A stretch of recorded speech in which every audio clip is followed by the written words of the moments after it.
नमस्कार। चुनावी महासमर, चुनावी चर्चा, चुनावी सर्वेक्षण और चुनावी सर्वेक्षण के दौरान भावी प्रत्याशियों से लगातार जारी हमारी बातचीत, उनके आचार विचारों से ओतप्रोत होते हुए श्रोता।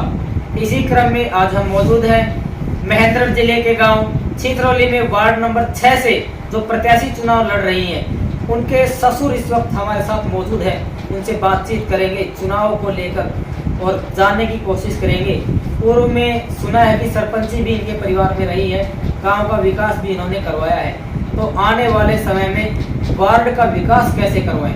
नमस्कार। नमस्कार। एक बार आप अपना परिचय दें। मैं समुंदर सिंह जनोब श्री गुजराम सरपंच जी, गाँव छितरौली। जी। तो समुंदर सिंह जी, जिस तरह से आपकी पुत्र वधू जी चुनाव लड़ने वाली है, हाँ जी, यस सर।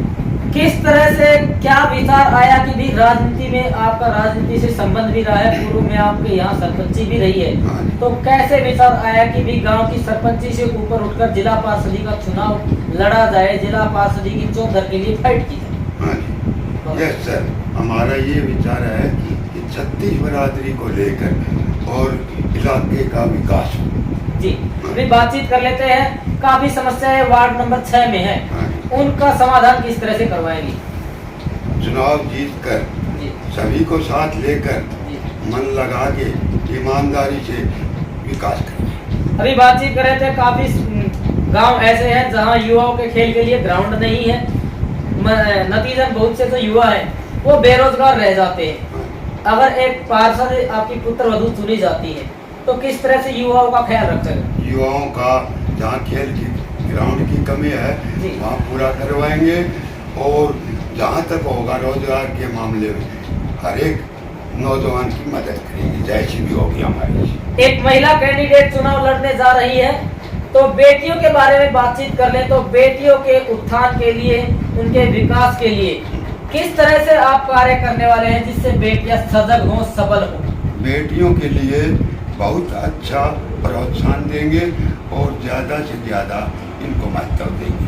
चलिए ठीक है, अभी बातचीत कर लेते हैं। बेटियों के बारे में हमने चर्चा की, युवाओं के बारे में चर्चा की, बुजुर्गों की भी काफी समस्या है। बहुत से परिवार ऐसे हैं जिनके बच्चे व्यस्त होने के बाद अपने माता पिता को नकार देते हैं और वो सिर्फ बुढ़ापे की पेंशन पर ही आश्रित रह जाते हैं।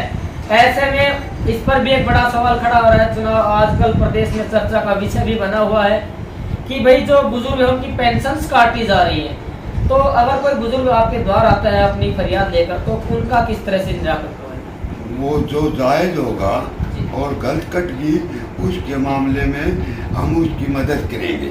चलिए ठीक है, अभी बातचीत कर लेते हैं। वार्ड नंबर 6 की जो जनता है, जो भी 13 गांव आपके वार्ड में आते हैं, वहाँ के सम्मानित मतदाता जो आपकी पुत्र वधू का भाग्य लिखने वाले हैं, उनको जिला पार्षद चुनने जा रही है। क्या अपील आपकी रहेगी कि किस तरह से आपको वोट दें और क्यों दें?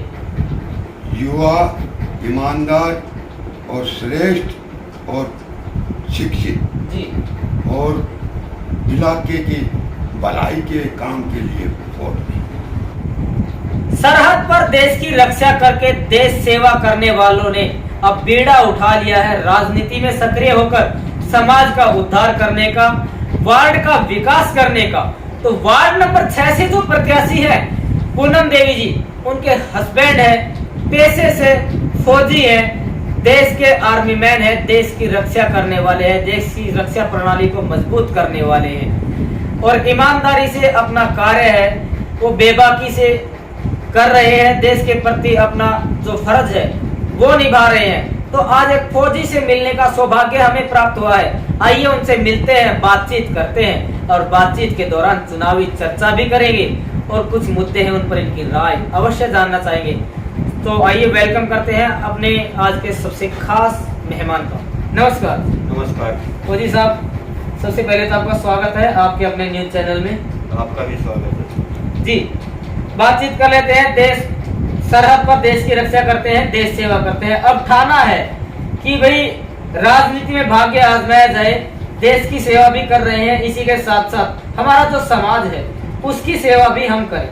क्या कहना चाहेंगे वार्ड नंबर 6 की जो जनता आने वाले समय में वोट डालने वाली है, भावी पार्षदों का भाग्य लिखने वाली है, क्या अपील रहेगी वोटों को लेकर? मैं वार्ड नंबर 6 के सभी मतदाताओं से एक ही अपील करूंगा कि भावी उम्मीदवार को ज़्यादा से ज़्यादा वोटों से विजयी बनाएं।